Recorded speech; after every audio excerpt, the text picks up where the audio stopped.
If you are an artist and you are focused, well, howdy doody neighbors, time to not give up, ArtvsDebt. Hey guys, so it's Funkula. So officially college, well I guess ArtvsDebt starts tomorrow, Monday, October 14th, I believe. So, you know, every college, you know what you have? A dorm beach! You know what I'm gonna show you? My dorm! Let's go! Okay, so this is my roommate. This is Mapey Baby. Oh yeah, baby, we in college now. There we go. This is my desk. My dad helped me build it. It was at my old place, but my dad had extra screws, so we were able to build it again. So that's, you know, that's pretty cool. So I'm just gonna show you, I guess, my workstation where I'm gonna be doing the majority of my art stuff. So first we have Mista from JoJo. He's my favorite JoJo character of all time. And then I just have a ton of Sharpies that would be good for like sketching and inking and all that stuff. Then just highlighters,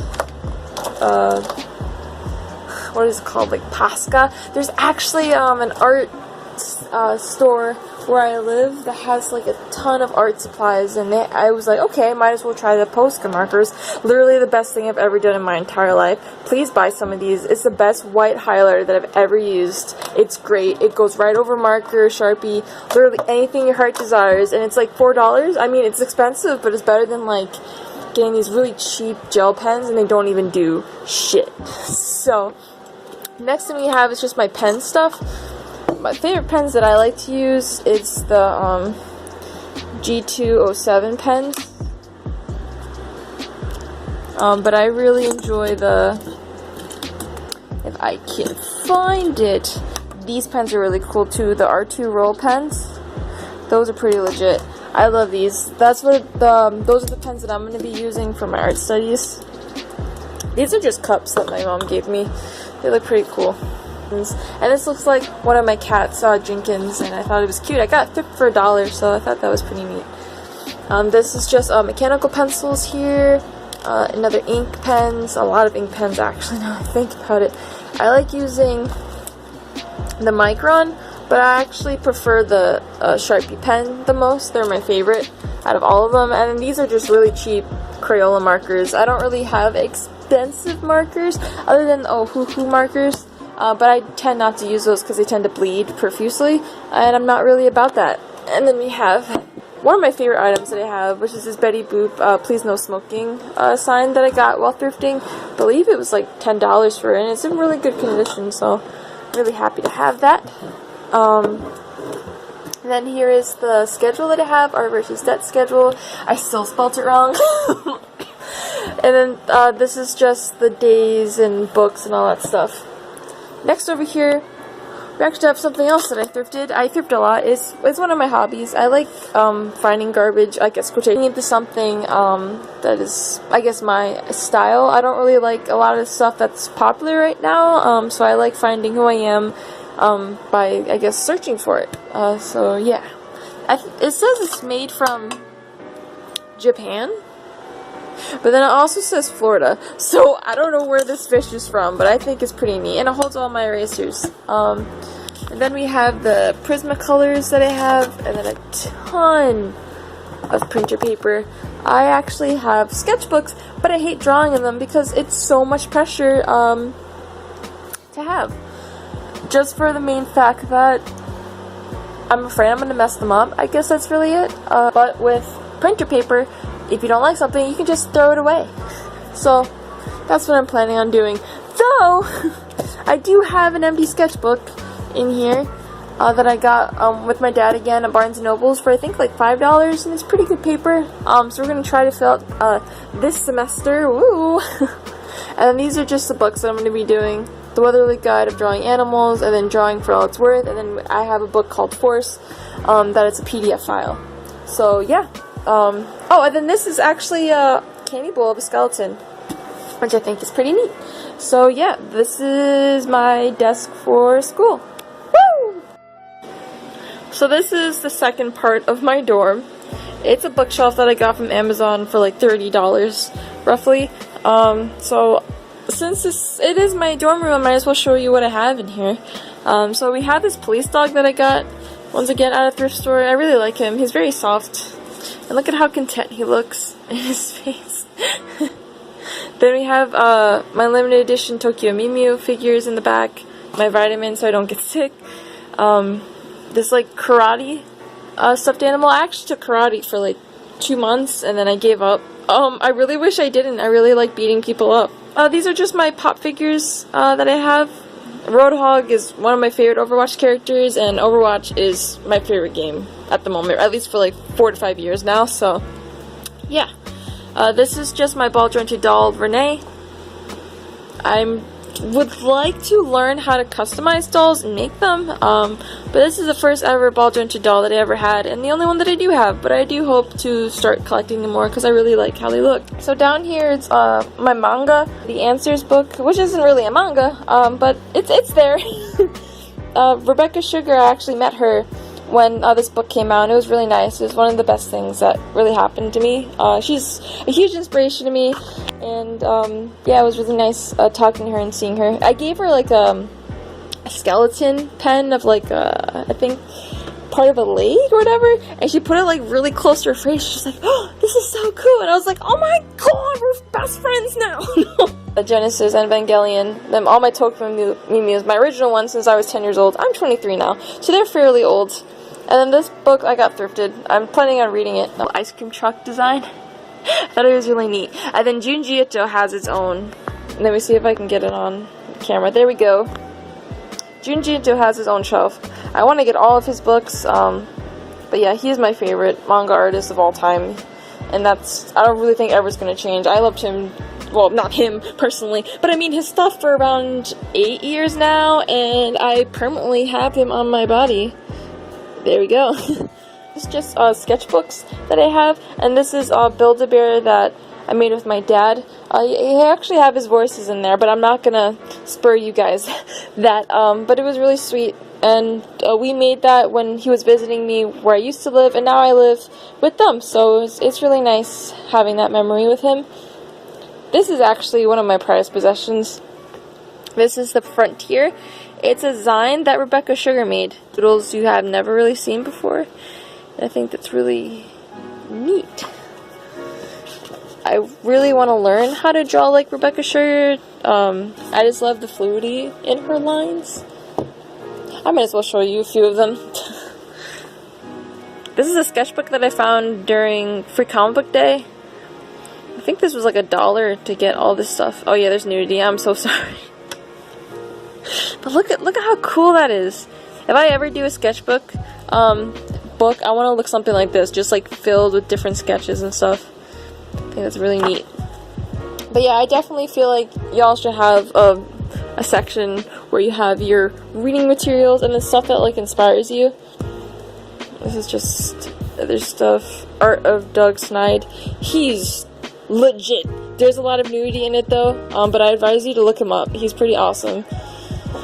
And this is another book that I got thrifted, I believe, last Friday. It was like $2, and it's just how to do oil paintings, and like they're just so pretty, like the texture and like the way that it looks. I had to get it, dude. It was sick.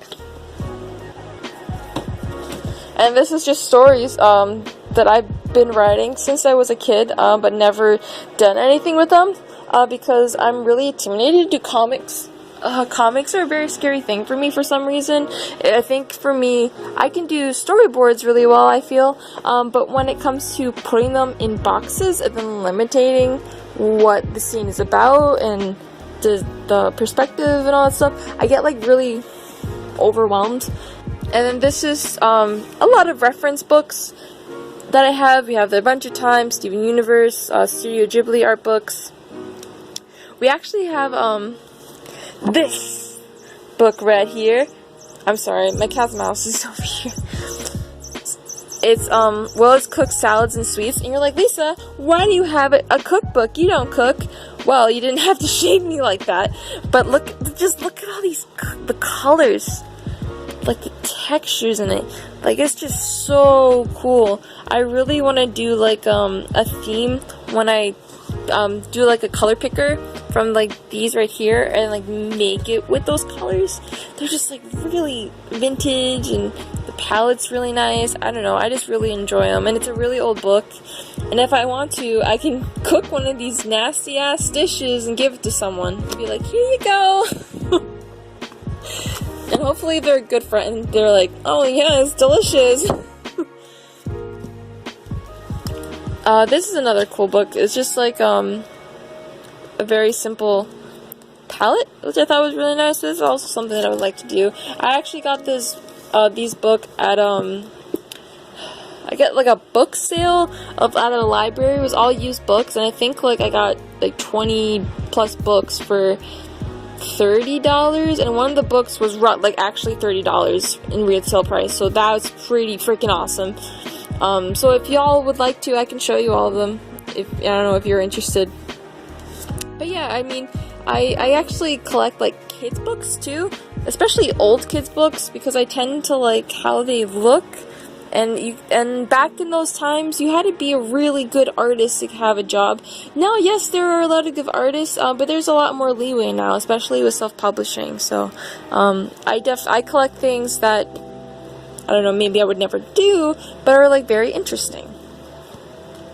And like a really good example of what I was saying with the artist thing, the best ones that I see are actually from Mother Goose stuff.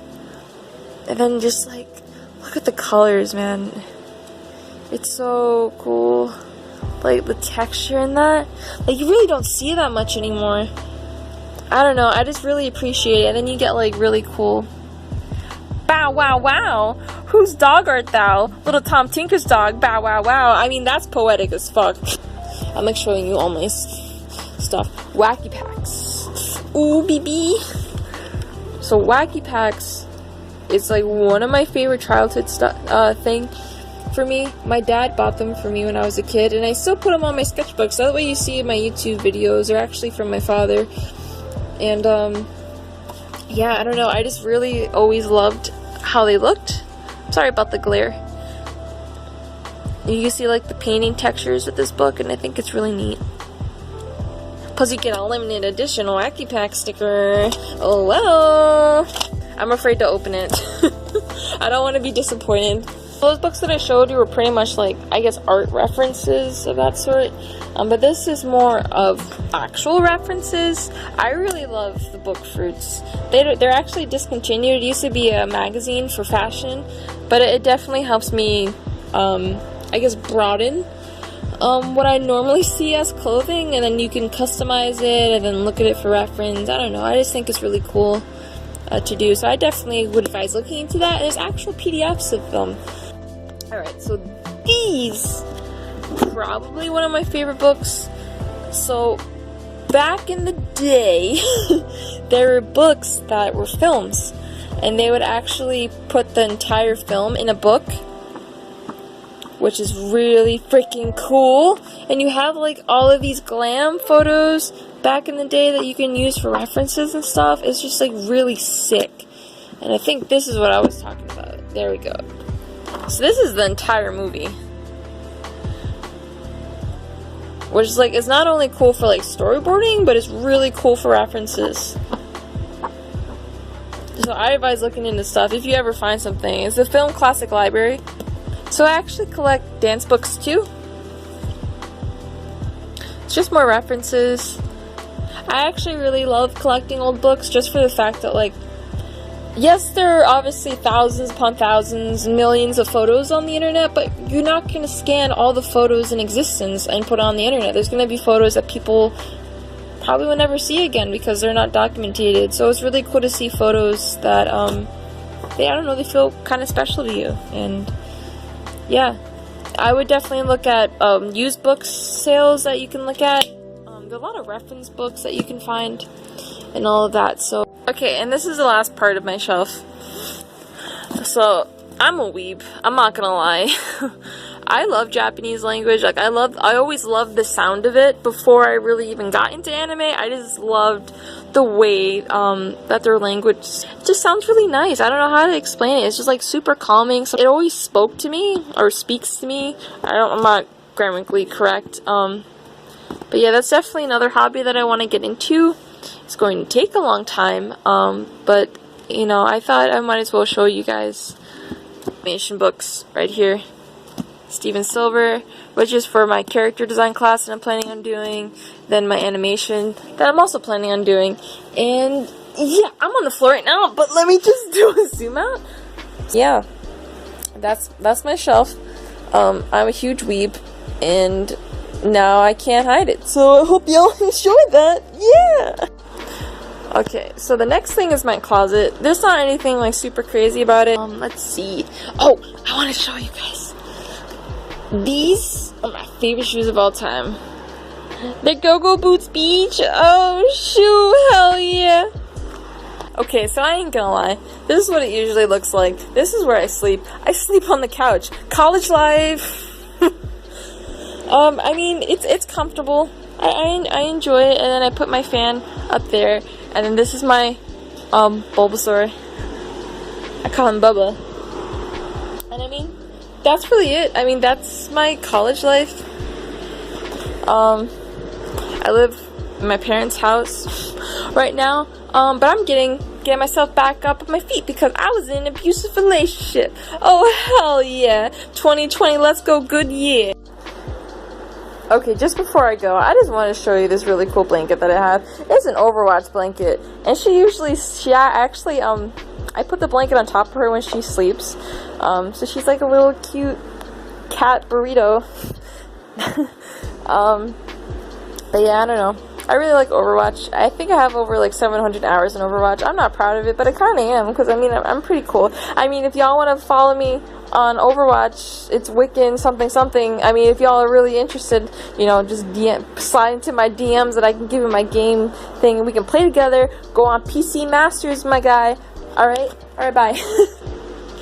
I just wanted to show you guys. This is something that I did at work that I really liked. I guess it's like a song that I did. I don't know how I felt, but I don't know, maybe y'all enjoy it. I guess I'll just sing it now. Why does it consume you so? You're drowning in the fears you've never known. Isn't it silly? Isn't it strange that something so vivid can fuck up your brain?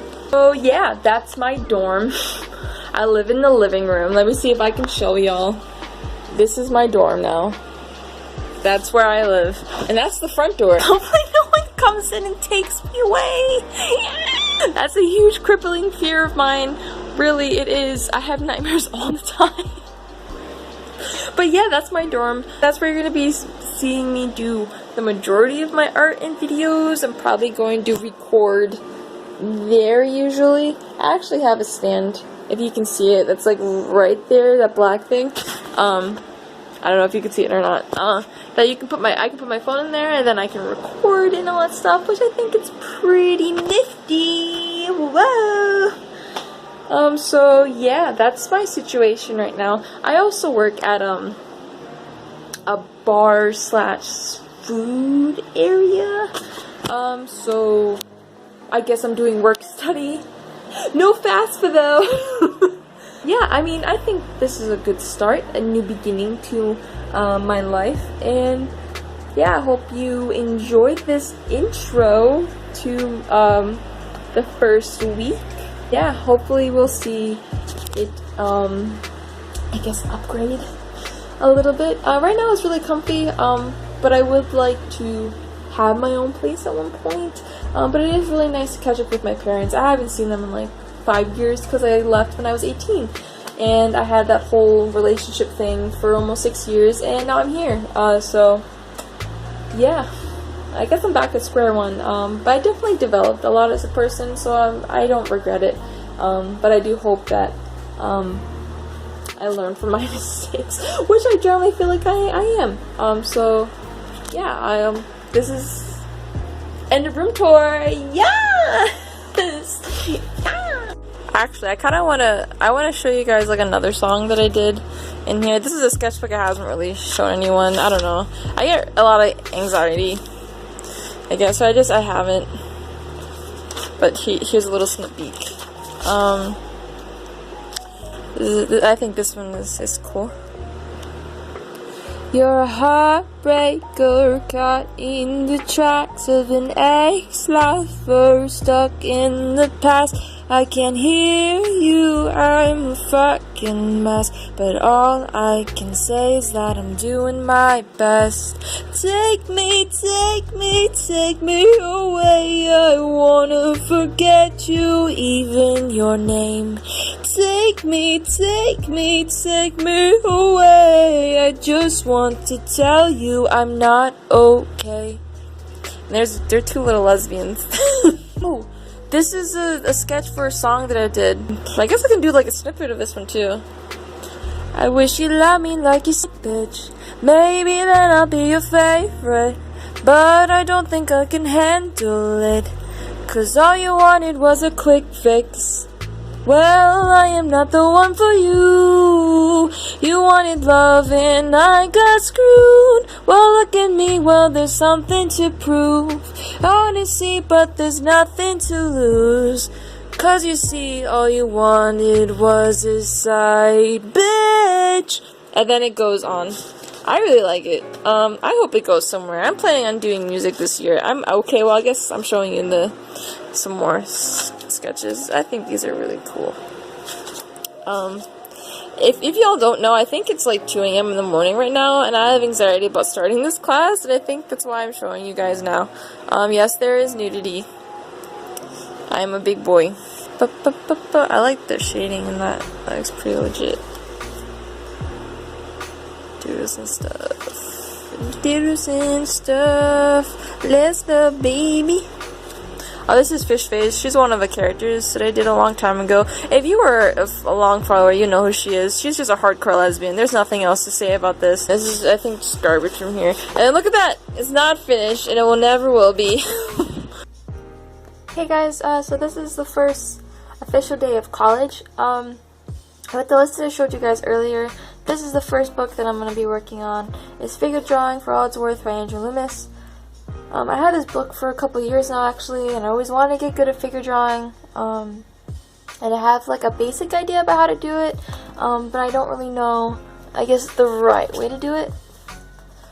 I got this book because I'm not really super confident in anatomy. I always loved anatomy and I love drawing people, but I have issues with drawing hands and legs and things like that. Like, I can do like a basic shape, like with circles and squares, but realistically it's kind of difficult for me to get the image that I want. But yeah, I started writing some notes. I always skip the beginning, like the introduction, because I'm like, this is super boring. Why the heck would I, read that? I might as well just get into the stuff. But it was actually very helpful, and I'm just gonna read some quotes that I found in the opening chat and introduction that you might actually find pretty helpful. So my handwriting is chicken scratch, so sorry about that. So this is one of them that I really enjoyed. I take this opportunity to impress upon you, my readers, how important you really are in this whole of art procedure. You, your personality, your individuality comes first. Your pictures and your byproduct. Everything about your picture is and should be a little of you. They will be a reflection of your knowledge, your experience, your observation, your likes and dislikes, your good taste in thinking. So the real concentration is centered on you, and your work follows along in the wake of what mental self-improvement you are making. It has taken me a lifetime to realize that. And I just find that really interesting, because I definitely agree that everyone's art has their own perceived way and their own take of it, and yes, we all can have the same fundamentals, which in the case we do. Anatomy is anatomy, perspective is perspective, animals are animals, inking is inking, but the way that we make it our own is what our art is, and that's a huge part of our art. It's not just getting the fundamentals, but showcasing who we are as individuals, and I thought that was really cool. And then this is another one. Good drawing is neither an accident nor the result of an inspired moment when the muses lend to a guided hand. Good drawing is a coordination of many factors, all understanding and handled expertly as a delicate surgical operation. So it's pretty much talking about, you know, like when you're drawing something, you're just like, oh yeah, like this is, you're just like, wow, that's some good shit right there, but I'm never going to be able to draw it again. And then you try drawing it again, and it's just like not what you want. It's like completely different. And I feel like at that moment in time, our brain like connects to that muse, and it's like, well, yeah, like this looks good, that looks good, and that's what your brain wants to do. But fundamentally, half or more than half the time, you can't do that because like you don't know the fundamentals, you don't know how you got there, then you get super stressed out. But really, it's just learning what you like when you have those muses, and then trying to constantly recreate that rather than bashing yourself up that you can't do it again. You can, you clearly did it, it's right there on the paper, but now it's figuring out the steps to do that again and again. So I thought that was pretty interesting, especially for like new artists, and I guess old ones too. And this is a good one. The reason that you are constantly matching your humble efforts against the stellar performance of your employer, you're not thinking and observating for yourself. You're usually dreaming, developing an inferior complex, becoming an imitator. So I see a lot of young artists who look at their favorite artists and like, why can't I draw that? They're so more superior than me. Like I can't perform the way that they are. But as Andrew Loomis was talking about, is that we are matching to something that we are not preferably at yet, and we are trying to imitate something that we just don't have the fundamentals to do at times. So we can't really bash ourselves up if someone is farther than us, because, you know, that's their own set way of doing that, and then we don't have to make ourselves feel bad for not being there. And I think that's something that's really important, because I really generally do see younger artists like, oh yeah, like my art blows, like I'm never that good, and like it definitely carried on to like how I see my art, because there's a lot of times that I'm like, oh, like these artists are so good, like, and they have like so many followers and likes and stuff, and like I barely get anything. And I know it's not about that. I see a lot of good artists who like don't have a lot of followers and likes and things like that, but it definitely hurts sometimes. But and when I was drawing, I tended to look at other artists and try to emulate what they were doing, but then I was losing like who I was, and I just didn't really have a voice at that point, and I definitely pushed away from that, which is a huge reason why I don't post as much anymore, because it takes the pressures off and I can figure out really who I am. And I've been the happiest I've been with my art, so I definitely encourage you to see your competitors as people who you can aspire to be, but you don't necessarily need to be. You can be your own person. You learn to observe. The demand should not tax your technical capacity. Everything has proportions, 3 dimensions, textures, color, lights, and shading. You can always do research for any unfamiliar subject.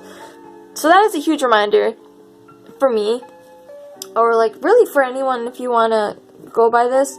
You can learn anything, especially with the internet now. Like you can learn so much in the shortest amount of time, because all the knowledge is already there. If you're struggling, let's say with hands, feet, colors, shading, you can learn that. Like you have the ability to do that. And when you are struggling with it, that is your technical capacity, but doesn't mean you can't fulfill it and make it have more of an outcome.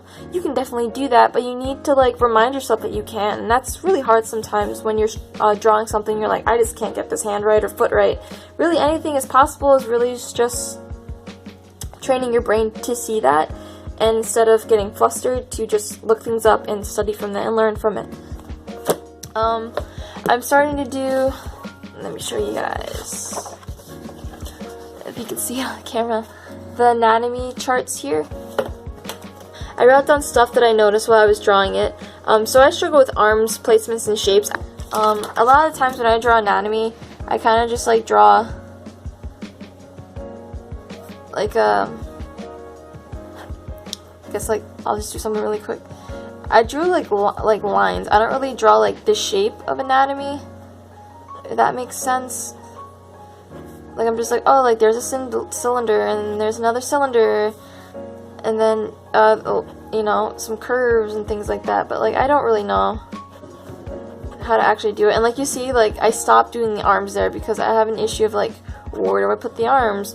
What can the arms do in this pose? I have no idea. And like that's like a huge issue with me. And like I cut it off at the thigh where the knees are, because like I don't know how to really finish it. Like, it takes me a while to do that, and I don't really want to do that anymore. I want to be able to draw it as fast as possible, efficiently as possible, and not be hesitant. Especially when I want this to be my career, and my chances are a lot lower than most people. So that's definitely something I want to learn when doing these classes. So I'm planning on doing the male, then the female today from this book, and then I'll show you the end result of that. So yeah, that's what I have so far. Yeah. So I'm back, so I just wanted to show you what I've gotten so far.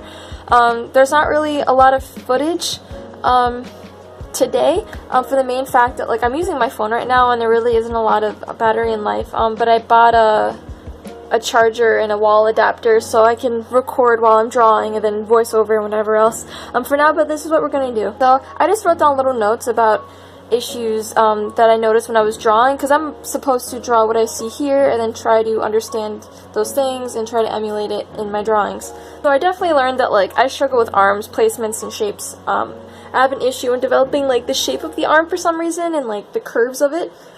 So I know that I really need to learn that. And I also tend to have a lean on my anatomy, and I think that's because, like, mentally I'm just drawing it out, but I'm not, like, understanding the fundamentals, like, oh, there's actually a spine that holds the body together. So that's definitely something that I know now that I really need to keep a lookout for. Also, don't really know the face well. I mean, I can draw a face, but, like, not the structures and dips and shadows of a face as much as I would like to. So that's also something that I would like to look into as well. And these were just little hints that Andrew Loomis was talking about, as with anatomy.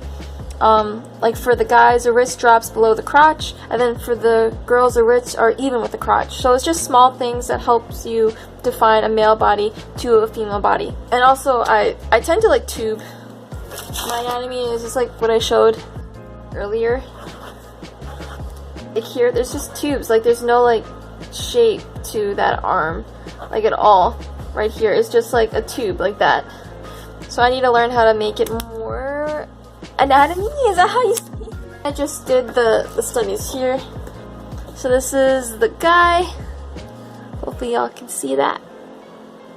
I think I did pretty well with it. It was definitely difficult for me to, I guess, draw guys, because I don't draw them that often. And then the girl took a lot less time to do. But that's what I have there. And that's what I did today for my first day of college. I still have, I'm at page 27, so I stop at 38 for this week for the Andrew Loomis one. The animal anatomy one I didn't start yet, and then the force one I didn't start yet either. So it's going to be an interesting week to figure out how the hell I'm going to do this, because this took literally all day to do. So, but yeah, that's the first day of college, and I'll update you tomorrow. Alright, bye-bye. This is the second day of college. I'm recording pretty late, not because I was working, but because I was playing the new Overwatch event for Halloween for about like 6 to 7 hours. So here I am, being a responsible adult. I just wanted to show you what other homework that I've been doing. So this was just studies of kids' bodies. This was from yesterday.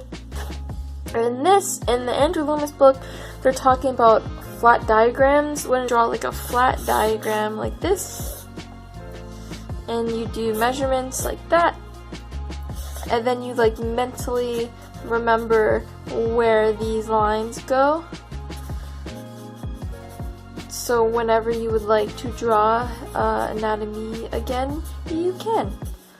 I'm still learning at this point, but this is the general idea of like what he is talking about. Each line is like, one is the chin, nipple, navel, crotch, bottom of knee, and then the heel. And then different lanes that you can do it if it's bending. So I was just trying to figure out how to do perspective. Sorry if it's glaring a little bit, or that. But yeah, that's pretty much it. Is it showing how to do it in perspective? If I can show it. There we go.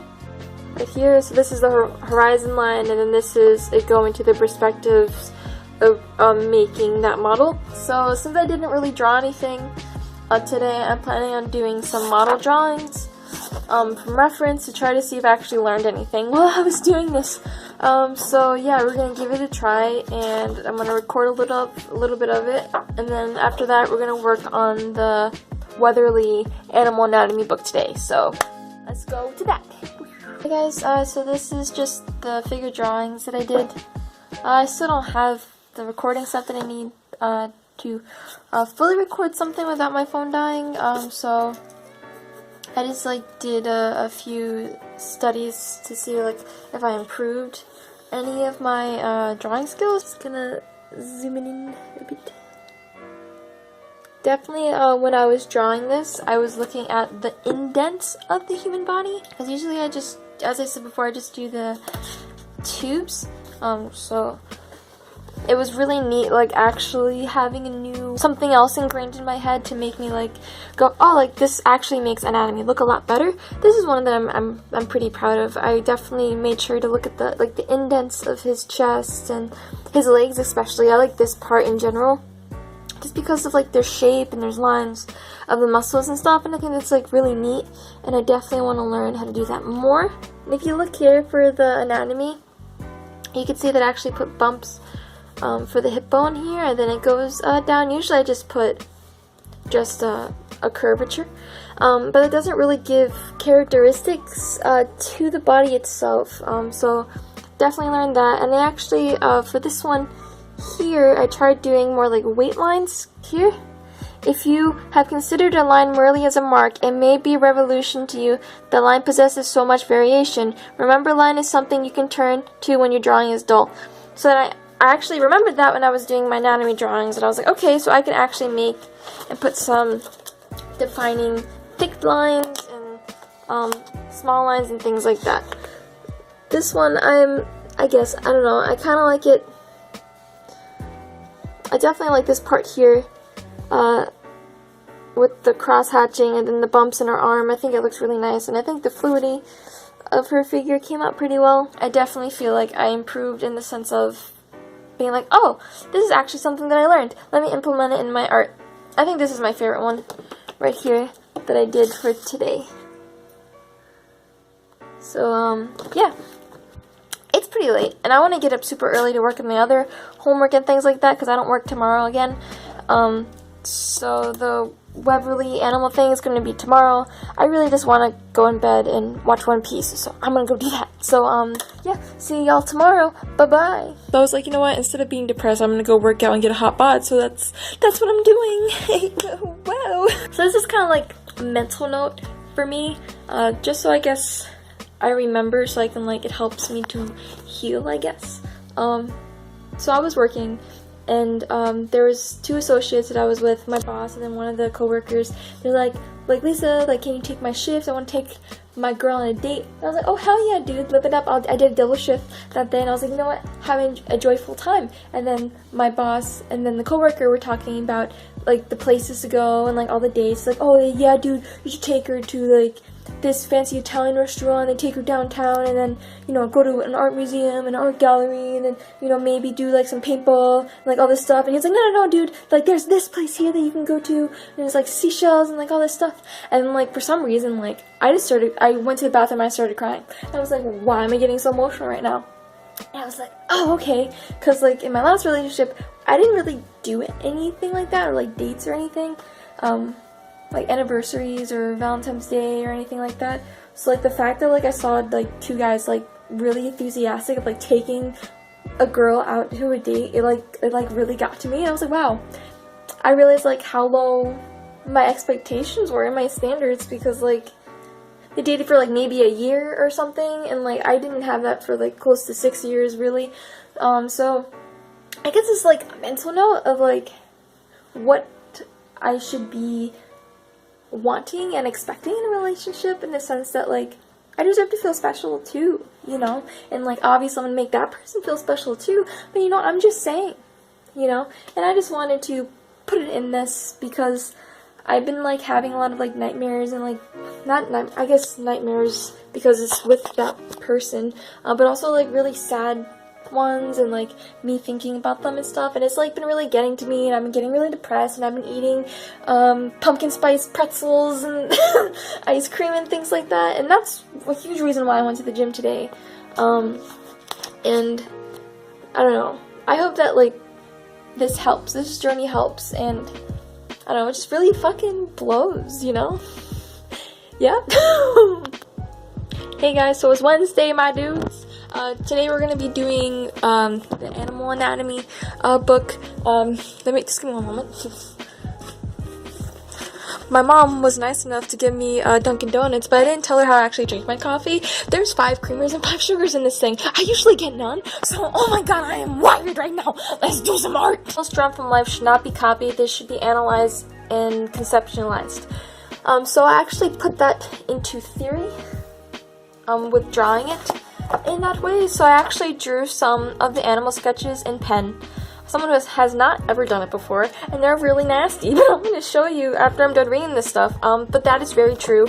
I have no idea how to draw animals, and I was studying from something that was already put into its own conceptual design, and that's not really the way to learn it. You can't copy something. You have to actually fully know the topic that you can do it on your own. So that's definitely something that I learned. And this is another good advice. While drawing from life is extremely important, one must spend as much time drawing from imagination. It tests what we understand and shows what we don't know. To copy has no value because copying is mechanical imitation, not the statement. Yes, it's good to learn from reference because that's where you get your information, right? But if you're constantly just using reference and not trying to test yourself, you're always going to have to use reference because you're not teaching the other part of your brain to have your own artistic expression, right? So that's something that I definitely need to learn, and I noticed that especially with human anatomy, I do a lot of like figure drawing practices back in the day, and I'm planning on doing a lot more now because I'm in school, but that definitely helps me understand anatomy a lot more because I'm learning at a separate time, but then I'm also doing it in my imagination. So I don't believe in the myth that, oh, why are you using reference? It's a cheat thing to do. No. Because that's the whole point of learning. Even if you're like looking at, let's say, this caffeinated empty coffee cup, you're like, oh, like this is reference. But if you've never seen a coffee cup before, how the hell are you gonna draw it, you know? So definitely use reference. And I honestly wish like that's what someone told me when I was younger, because that was the stigma back in those times, and I guess like maybe it's still like that now. When using reference, it's kind of like a cheat sheet, and you're not a real artist if you use reference and all this stuff. So I wish I didn't take that to heart, because I wanted to be a good artist. I was like, oh, like people are saying, oh, don't do that, so I guess I won't do that. That's what true artists do. And I definitely believe if I used reference more when I was younger, that I would be a better artist at that point and have better artistic abilities. And I'm glad that I know that now, but I definitely advise you guys, whatever age that you are, please use reference, but then don't make it your handicap. Make it as something that you are learning at that point in time, but then try to imply it in your own artwork. That's the best way to use reference. So be direct in your approach to suggested drawing and learn what to put in and what to keep out. That was definitely something that I want to keep into my art. I don't really want my art to be stiff. I want it to have life, and a good example of someone who does this is Rebecca Sugar. Rebecca Sugar is someone that I definitely look up to. She's one of my favorite artists of all time, and a huge reason is because of just her feelings and her art. So now that I showed you that terrific artist, let me show you these derpy ass animal drawings that I did. Animals drawn from life should not be copied. They should be analyzed and conceptualized. So I was like, okay, you know what? I'm just gonna do it. Screw this guy. And I go and do it. Someone who doesn't draw animals, and like, look at these. These are horrible. This is supposed to be a horse, my guy. This looks like an anteater or antelope, or a moose. So what I learned, pen works if you understand what you are doing. I was just copying the sketches in here, but not really understanding the form of an animal. And I did it in pen, so I couldn't go back on my mistakes. So I was like, you know what, I might as well test it out, because with anatomy I tend to do that, but I have more of a grasp in anatomy than with animal anatomy, and it goes to show that like he's completely correct.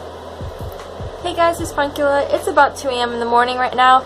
I had to do some stuff on the computer, but I just wanted to show you before I go to bed what I did, I guess, for the rest of the day. So I actually looked up references from Animal Reference Generator, and then I just had some, I guess, epiphanies it's the same concept as human anatomy. I mean, you have to have the bones right, the indents of the skull. As I was drawing these, I realized I really have no concept of animal anatomy whatsoever. And I'm just trying to draw what I'm seeing without having a strong concept. So I'm like, okay, I might as well focus on an animal and try to get it before I start the lessons further. So then I did dog anatomy. So I did the skeleton of a dog first, and then I did the outline, the same for the front view. And then I tried doing leg drawings here to try to get the indent. And I didn't even realize that the bone went out like this to give it, I guess, back of the knee. And then the little bump here is an actual bone. That was pretty interesting, and I didn't realize that until way later. And then as I was drawing the dog skull, I realized that I tend to push the skull forward rather than back. Dogs tend to have a longer snout, so I tried to draw that. As you can see, the skull is farther back, and then I corrected it. The muscles of a dog and things like that. So that was a huge lesson for me. If I'm ever stuck on something or I'm just not getting it, I'm just not having the actual foundation of it. I don't know the structure of it, so of course I'm not going to learn it. I shouldn't beat myself up for it. And you know, that's really it. I have work at 10:30 tomorrow, and it's 2 a.m. now, so I'm pretty much screwed, and that's perfectly fine. I'm used to that. But yeah, the Weatherly book is technically done for this week, so I'm gonna probably work on the Andrew Loomis book or the Force book. So you'll definitely see that tomorrow when I wake up. But yeah, that's what I did today, and I'll see you guys tomorrow. Alright, bye bye. Hey guys, so it's technically Sunday. I skipped 2 days. I haven't really been feeling well. If you guys don't know, I deal with depression, so I just didn't want to work on my art if I'm depressed, because like I'm not going to put my full effort in there. I'm not going to really care, and the whole point of this program is to actually give a rat's ass and to improve. So I took like a mini break. On the bright side, I'm close to finishing another book, the Andrew Loomis book, and I'm going to show you what I did today with that. But the animal book is already done, so that's really good. The bad news is that I didn't even start Force. So with Force, I'm going to see how much that I can do technically today, because it's 1 a.m., what I can do with Force, and anything that I need to carry over for next week is something that I'm going to have to do. But yeah, I just want to let you know that I don't know, I'm not perfect with this. I'm not gonna like sugarcoat things. This is definitely gonna be a hard experience for me, and I've been like procrastinating a lot too. Even though like it's beneficial for me, so like I don't really know what's wrong with me. But the bright side that I'm pushing through just at my own pace. So yeah, that's what's been going on with me. I also like went on like a spending spree. Like I got like some really cute earrings and clothes and things like that. So I'll definitely show you guys when they come. It might be like a month or two. But I'll keep you all updated. Maybe even do a little fashion show. I'm trying to like find my confidence, because I didn't have any confidence, and I guess like I still don't, but I'm trying to work on that. And I've been going to the gym, and I've been like getting more into clothes and like how I look and things like that. I still don't do makeup. I'm not really there yet, and I don't really think I'm ever going to be. So yeah, I don't know. I've been feeling really good about myself physically, but I definitely have those episodes where I'm like, why am I on this earth? I also have good news. So there's an event for like the monster drawing event where I live, and I'm actually going to attend, and it's for it's like for a fundraiser.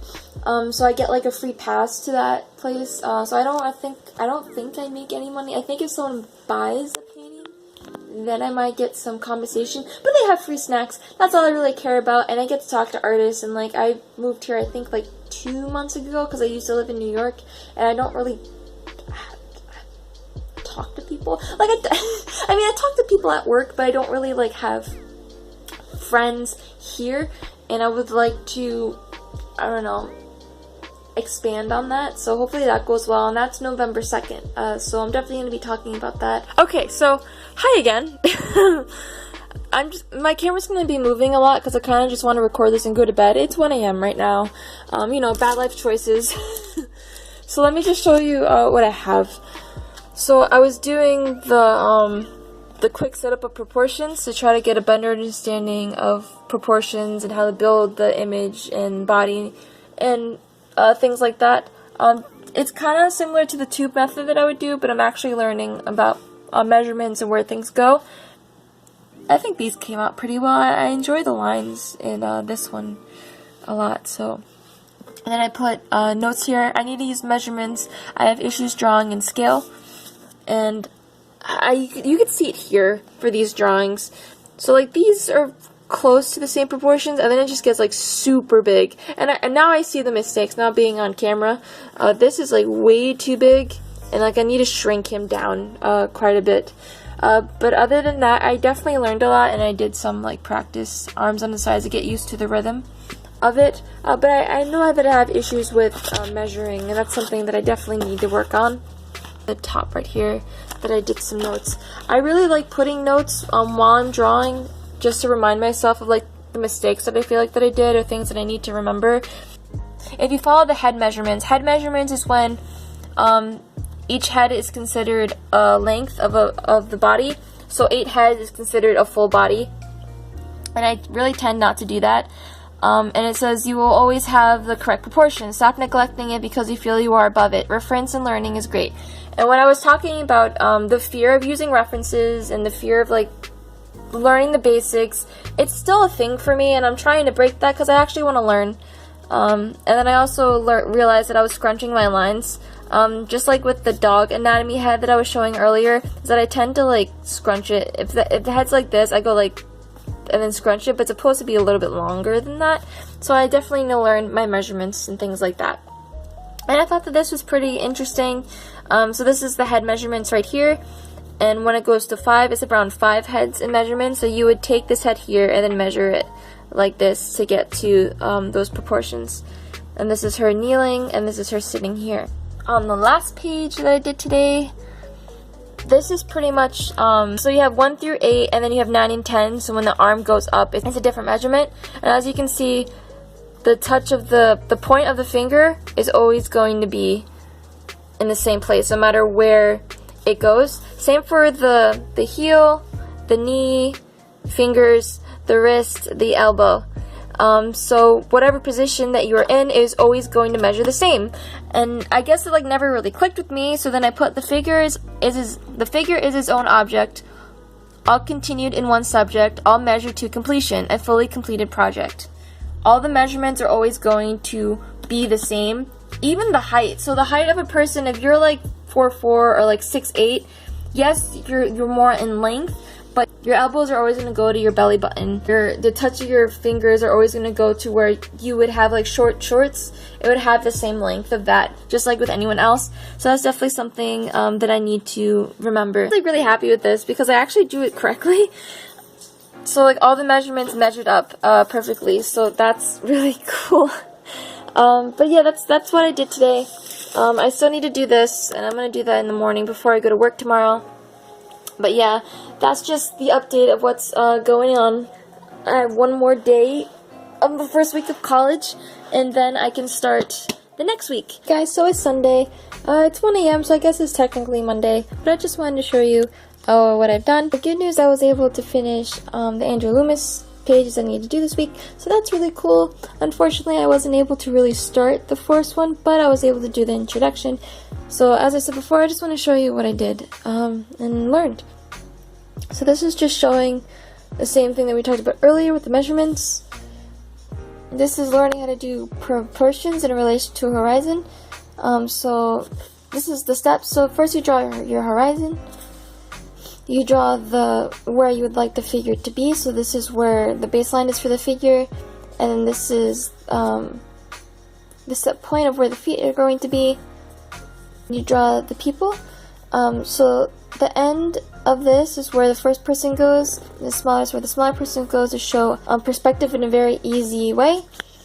And the same thing goes for here, of building off from the horizon, branching out, doing the height first of the figure, and then drawing the figure, and then putting it into a drawing. Definitely struggle with that, so I'm trying to learn.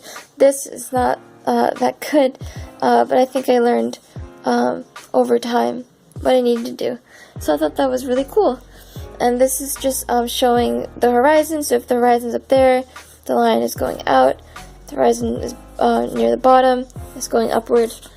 You can hang your figures on the horizon line by making it cut through similar figures in the same place.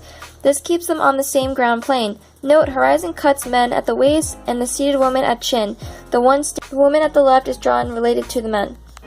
So if you look here, yes, they're all different figures, but if you look at the measurements, all the men, the horizon line starts where the belly button is, and then the woman is where the mouth is. So I thought that was really cool. And the same thing here for heads. For men, for this horizon line, it would be in the mouth, and the girls would be the eyes. So it gives like a balance to the picture, and it's not all over the place. And I'll show you what I mean when it is all over the place, because he actually gives examples if you don't follow the horizon line.